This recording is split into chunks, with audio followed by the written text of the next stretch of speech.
Capítulo 20. O movimento. A primeira mensagem angélica de Apocalipse 14 prediz um grande despertamento religioso. Retrata um anjo que voava pelo céu e tinha na mão o evangelho eterno para proclamar aos que habitam na terra, a toda nação, tribo, língua e povo. Em alta voz ele proclama: temam a Deus e glorifiquem-no, pois chegou a hora do seu juízo. Adorem aquele que fez os céus, a terra, o mar e as fontes das águas. Apocalipse 14, 6 e 7. Um anjo representa tanto o caráter elevado da obra que a mensagem realizaria, como o poder e a glória que a acompanhariam. O voo do anjo pelo céu, a alta voz e o fato de ir a toda nação, tribo, língua e povo mostram o alcance rápido e mundial do movimento. Quanto ao tempo em que isso deve acontecer, anuncia o início do juízo. Essa mensagem faz parte do Evangelho que só poderia ser proclamado nos últimos dias, pois somente então seria verdade que a hora do juízo chegou. Daniel recebeu a ordem de fechar a parte da profecia ligada aos últimos dias e selá-la até o tempo do fim. Daniel 12, 4. Somente nesse tempo seria possível proclamar uma mensagem sobre o juízo, baseada no cumprimento dessas profecias. Paulo advertiu a igreja a não aguardar a vinda de Cristo em seus dias. Somente após a grande apostasia e o grande reinado do homem do pecado, poderíamos esperar o advento de nosso Senhor. 2 Tessalonicenses 2, verso 3. O homem do pecado, também mistério da iniquidade, filho da perdição e a apostasia, representa o papado, o qual manteria sua supremacia por 1260 anos. Esse período chegou ao fim em 1798, a vinda de Cristo não poderia acontecer antes desse tempo. A palavra de cautela dada por Paulo abrange toda a era cristã até o ano de 1798. A mensagem da segunda vinda de Cristo deveria ser proclamada após esse período. Nenhuma mensagem dessa natureza foi anunciada em eras passadas. Conforme vimos, Paulo não a pregou. Ele apontou para a vinda do Senhor em um futuro então distante. Os reformadores não a proclamaram. Martinho Lutero disse que o juízo ocorreria cerca de 300 anos depois de sua época. Desde 1798, porém, o selo do livro de Daniel foi removido e muitos têm proclamado a mensagem de que o juízo está próximo. Em diversos países. Assim como a reforma do século XVI, o movimento adventista apareceu em diferentes países na mesma época. Deus dirigiu pessoas de fé a estudar as profecias e elas encontraram evidências convincentes de que o fim estava próximo. Grupos isolados de cristãos chegaram à crença de que a vinda do Senhor estava próxima somente por meio do estudo das Escrituras. 3 anos depois de Miller chegar às suas conclusões acerca das profecias, o Dr. Joseph Wolff, o missionário ao mundo, começou a proclamar o breve retorno do Senhor. Alemão, filho de pais judeus, ele sentiu a convicção desde muito jovem de que a religião cristã era verdadeira.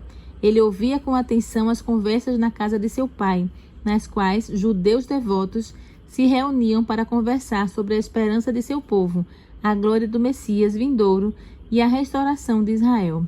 Certo dia, ao ouvir menção a Jesus de Nazaré, o menino perguntou quem ele era. Um judeu de enorme talento, foi a resposta do pai. Mas por fingir ser o Messias, o tribunal judaico o sentenciou à morte. O garoto perguntou: por que Jerusalém está destruída e nós estamos em cativeiro? Ai, ai, respondeu o pai, porque os judeus mataram os profetas. Imediatamente veio à mente do menino o pensamento: talvez Jesus também tenha sido um profeta e os judeus o mataram, embora fosse inocente. Embora fosse proibido de entrar em igrejas cristãs, com frequência ele ficava do lado de fora para ouvir as pregações. Quando tinha apenas 7 anos de idade, o menino estava se gabando para um vizinho cristão do triunfo futuro de Israel, na ocasião em que o Messias viesse. O velhinho disse com bondade: caro menino, eu vou lhe contar quem foi o verdadeiro Messias. Foi Jesus de Nazaré, a quem seus antepassados crucificaram. Vá para casa e leia o capítulo 53 de Isaías, e você se convencerá de que Jesus Cristo é o Filho de Deus. Ele foi para casa e leu a passagem bíblica. Ficou surpreso ao ver como esta havia se cumprido com perfeição em Jesus de Nazaré. As palavras daquele cristão seriam verdadeiras? O garoto pediu ao pai uma explicação para aquela profecia, mas a resposta foi um silêncio tão severo que ele nunca mais ousou se referir ao assunto. Quando tinha apenas 11 anos de idade, saiu de casa para estudar, escolher sua religião e seu ofício. Sozinho e sem dinheiro, precisava se virar por conta própria. Estudava com afinco, sustentando-se por meio de aulas de hebraico. Ele aceitou a fé católica e foi continuar os seus estudos no Colégio da Propagação da Fé, em Roma. Ali, atacou abertamente os abusos da igreja e apelou por uma reforma. Depois de um tempo, foi mandado embora de Roma. Ficou claro que ele nunca se sujeitaria ao domínio católico romano. Seguiu para a Inglaterra e se uniu à Igreja Anglicana. Após 2 anos de estudo, em 1821, foi enviado em sua missão. Wolff entendeu que as profecias apontavam para a segunda vinda de Cristo com poder e glória. Enquanto tentava conduzir seu povo a Jesus de Nazaré, o Messias prometido, e mostrar a eles que sua primeira vinda, além de representar o sacrifício pelo pecado, também lhes ensinava sobre a segunda vinda. Wolff acreditava que a vinda do Senhor estava muito próxima. Sua interpretação dos períodos proféticos identificaram o acontecimento com poucos anos de diferença na predição de Miller. O Senhor não nos deixou os sinais dos tempos para que conhecêssemos pelo menos a aproximação de sua vinda. Assim como sabemos que o verão se aproxima pelas folhas da figueira, saberemos o suficiente pelos sinais dos tempos para nos convencer a nos preparar para seu retorno, assim como Noé preparou a arca. Contra as interpretações populares. Acerca do sistema popular de interpretação das Escrituras, Wolff escreveu: a maior parte da igreja cristã se afastou no sentido claro das Escrituras e supõe que onde se lê judeus, deve-se ler gentios, e onde se lê Jerusalém, deve-se interpretar igreja. E se está escrito terra, significa céu. E sobre a vinda do Senhor, compreende-se o progresso de suas sociedades missionárias, e subir ao monte da casa do Senhor, quer dizer, uma grande reunião dos metodistas. De 1821 a 1845, Wolff viajou para o Egito, Etiópia, Palestina, Síria, Pérsia, Bukhara, Índia e Estados Unidos. O poder da palavra. O Dr. Wolff viajou pelos países mais desprovidos de civilização, sem proteção alguma, suportando dificuldades e cercado por perigos incontáveis. Passou fome, foi vendido como escravo, foi 3 vezes condenado à morte, sofreu ataques de ladrões e houve ocasiões em que quase morreu de sede. Certa vez, foi destituído de todas as suas posses e precisou viajar centenas de quilômetros a pé pelas montanhas, com a neve assolando seu rosto e os pés descalços amortecidos pelo chão congelado. Quando as pessoas o advertiam a não sair desarmado em meio a tribos selvagens hostis, ele respondia que estava munido de armas, oração, zelo por Cristo e confiança em seu auxílio. Também estou cercado pelo amor de Deus e do próximo no coração. Com a Bíblia em mãos, sinto que meu poder está na palavra e que sua força pode me sustentar. Ele continuou a trabalhar até a mensagem haver se espalhado por boa parte do mundo povoado, em meio a judeus, turcos, persas, hindus e outras nações e raças. Ele distribuiu a palavra de Deus em diversos idiomas e em todos os lugares anunciava a vinda do Messias. Em Bukhara, encontrou um povo isolado que defendia a doutrina do breve retorno do Senhor. Os árabes do Iêmen, contou, possuem um livro chamado Sira, o qual prediz a segunda vinda de Cristo e seu reinado em glória. Eles esperam que acontecimentos grandiosos ocorram no ano de 1840. Encontrei filhos de Israel da tribo de Dan, que esperam com os filhos de Recabe a chegada iminente do Messias nas nuvens do céu. Outro missionário encontrou uma crença semelhante na Tartária, região da Europa Oriental. Um sacerdote tártaro lhe perguntou quando Cristo viria pela segunda vez. Quando o missionário respondeu que não sabia nada a esse respeito, o padre pareceu surpreso ao encontrar tamanha ignorância em um professor da Bíblia. Afirmou que, de acordo com suas crenças, baseadas na profecia, Cristo voltaria por volta de 1844, na Inglaterra. Já em 1826, a mensagem do Advento começou a ser pregada na Inglaterra. De modo geral, ela não envolvia o ensino do tempo exato do retorno de Jesus. Mesmo assim, a verdade do breve retorno de Cristo em poder e glória era proclamada por toda parte. Um escritor inglês afirmou que cerca de 700 ministros da Igreja Anglicana estavam pregando esse evangelho do reino. A Grã-Bretanha recebeu a mensagem apontada para o ano de 1844 como o momento da volta do Senhor também. Publicações adventistas dos Estados Unidos tiveram ampla circulação. Em 1842, Robert Winter, inglês que havia aceitado a fé adventista no continente americano, retornou para seu país natal a fim de espalhar as novas do retorno do Senhor. Muitos se uniram a ele na obra em várias partes da Inglaterra. Na América do Sul, Lacunza, jesuíta da Espanha, aceitou a verdade do breve retorno de Cristo. Na tentativa de evitar a condenação de Roma, ele publicou sua versão sob o pseudônimo de Rabino Ben Ezra, que afirmava ser um judeu convertido. Por volta de 1825, seu livro foi traduzido para o inglês e ajudou a aprofundar o interesse já despertado na Inglaterra, na Alemanha e na Suíça. Na Alemanha, Bengel, pastor luterano e estudioso da Bíblia, ensinava a doutrina do breve retorno de Cristo. Enquanto preparava um sermão baseado em Apocalipse 21, a luz da segunda vinda de Cristo surgiu em sua mente, e as profecias do Apocalipse se abriram para seu entendimento. A importância e a glória das cenas proféticas o sobrecarregaram e ele precisou se afastar do assunto por um tempo. No púlpito, a lembrança veio à tona vividamente. A partir de então, ele se dedicou ao estudo das profecias e logo passou a crer que a volta de Cristo estava próxima. A data que marcou para o tempo do segundo advento diferia em poucos anos da que Miller defendeu mais tarde. Os escritos de Bengel se espalharam em seu estado, Württemberg, e em outras partes da Alemanha. Os alemães ouviram a mensagem do advento na mesma época que ele atraía a atenção em outras terras. Em Genebra, na Suíça, Gauss pregou o segundo advento. Quando iniciou o ministério, sentia-se inclinado a duvidar. Quando jovem, havia se interessado pelas profecias. Após ler Ancient Story, História Antiga, de Rollin, ele leu o segundo capítulo de Daniel. Ficou perplexo ao perceber como as profecias haviam se cumprido com exatidão. Aquele era um indício de que as escrituras, de fato, eram inspiradas. Ele não poderia continuar se satisfazendo com o racionalismo, e ao estudar a Bíblia encontrou uma fé sólida. Ele passou a crer que a vinda do Senhor estava próxima. Impressionado com a importância dessa verdade, sentiu o desejo de apresentá-la ao povo. No entanto, a crença popular de que ninguém era capaz de compreender as profecias de Daniel consistia em um grave obstáculo. Assim como Farel fizera antes dele ao evangelizar em Genebra, finalmente decidiu começar com as crianças, na esperança de interessar os pais por meio delas. Contou: reúno um público de crianças. Se o grupo cresce e vejo que elas ouvem, se agradam e se interessam, que entendem e explicam o assunto, com certeza terei um segundo grupo em breve. E dentro de pouco tempo, os adultos veem que vale a pena dedicar tempo para se assentar e estudar. Quando isso acontece, a causa vence. Quando falava às crianças, pessoas mais velhas vinham para ouvir.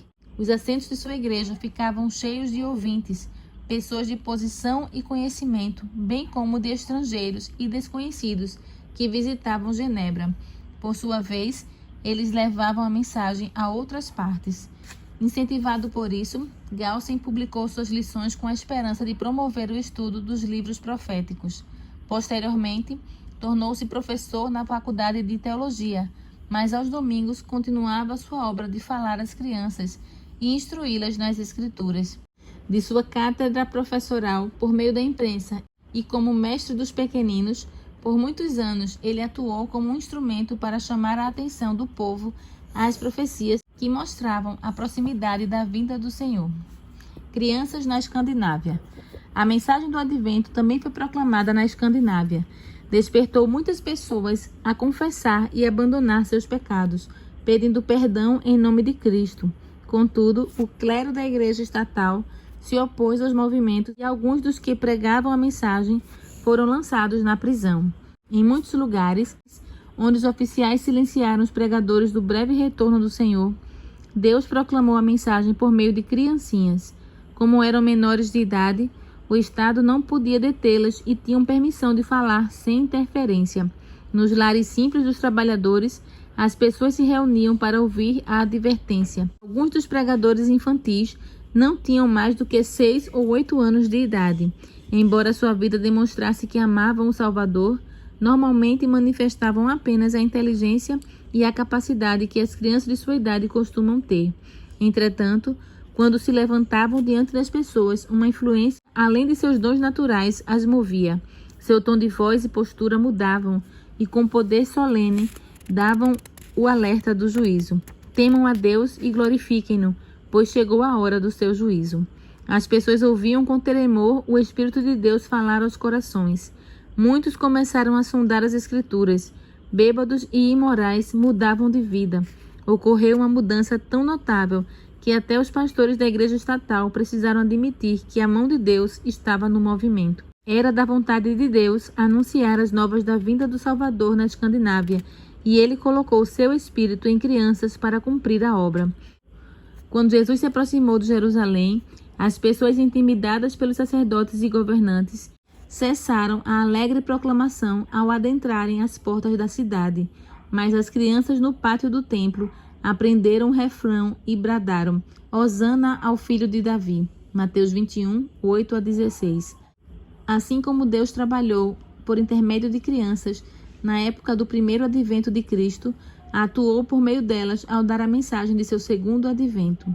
A mensagem se espalha. Os Estados Unidos se tornaram o centro do grande movimento adventista.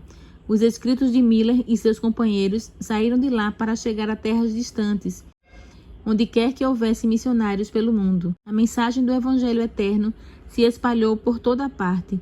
Temam a Deus e glorifiquem-no, pois chegou a hora do seu juízo. As profecias que pareciam apontar para a vinda de Cristo na primavera de 1844 chamaram profundamente a atenção das pessoas. Muitos se convenceram de que os argumentos quanto aos períodos proféticos estavam corretos. Sacrificando o orgulho da opinião, aceitavam a verdade com alegria. Alguns ministros deixaram salário e igreja para se unirem à proclamação da vinda de Jesus. No entanto, eram poucos os pastores que aceitavam essa mensagem. Por isso, Deus a confiou principalmente a leigos humildes.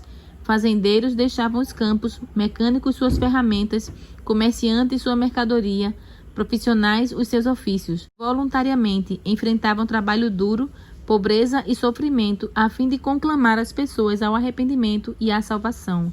Milhares aceitaram a mensagem do advento. Simplicidade atrativa.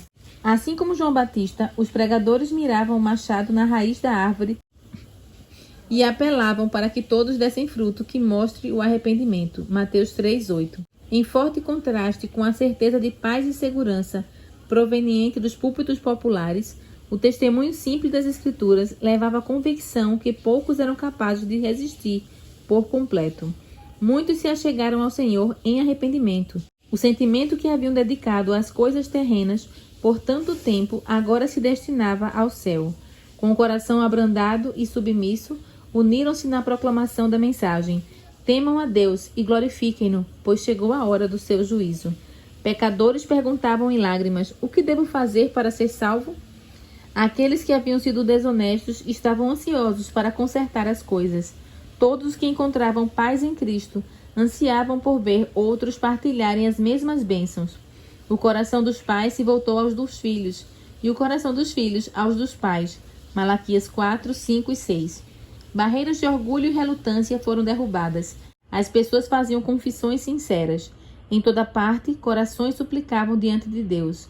Muitos lutavam a noite inteira em oração para ter a certeza de que seus pecados haviam sido perdoados ou pela conversão de parentes e vizinhos. Todas as classes, ricas e pobres, altas e baixas, estavam ansiosas por ouvir o ensino do segundo advento. O Espírito de Deus deu poder à sua verdade.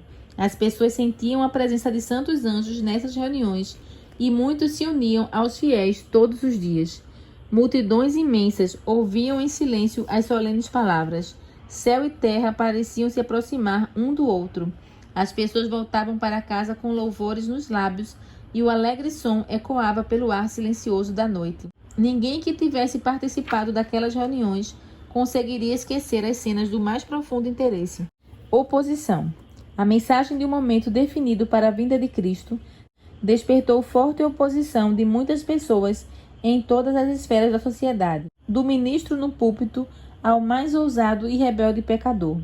Muitos afirmavam que não eram contrários à doutrina da segunda vinda, apenas objetavam o tempo definido, mas os olhos de Deus, que tudo veem, liam o coração de cada um. Aquelas pessoas não queriam ouvir que Cristo viria julgar o mundo com justiça.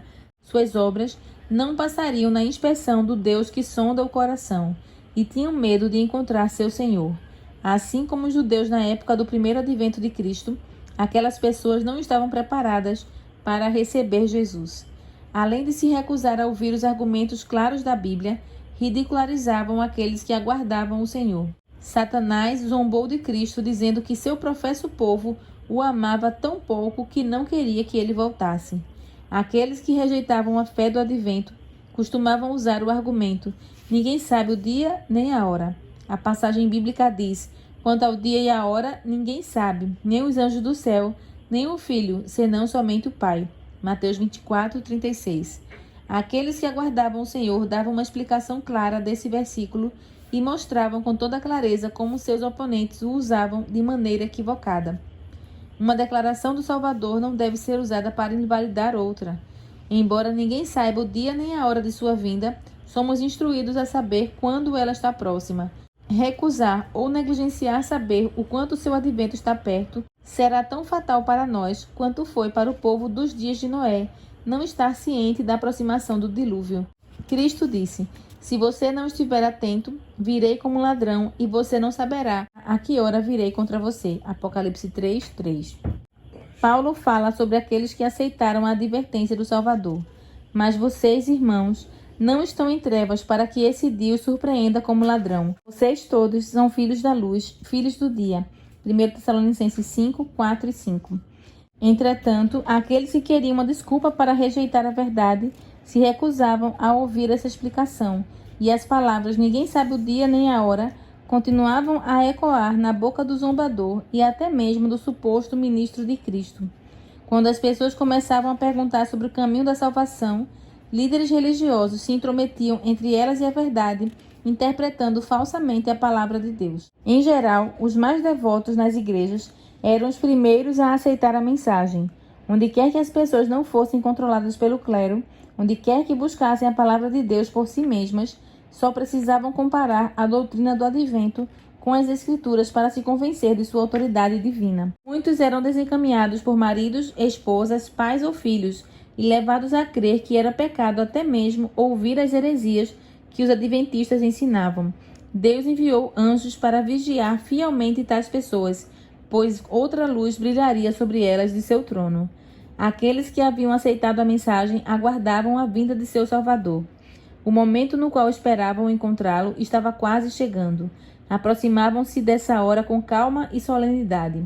Ninguém que tivesse passado por isso seria capaz de esquecer aquelas horas preciosas de espera.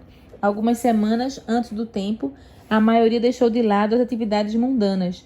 Os cristãos sinceros sondavam cuidadosamente o coração, como se em poucas horas sua vida terrena fosse chegar ao fim. Ninguém preparou roupas de ascensão, mas todos sentiram necessidade de encontrar a certeza interna de que estavam prontos para o encontro com o Salvador. Suas vestes brancas eram a pureza de coração, um caráter purificado pelo sangue expiatório de Cristo. Se o povo de Deus ainda demonstrasse a mesma busca de coração e a mesma fé intensa. Deus desejava provar seu povo.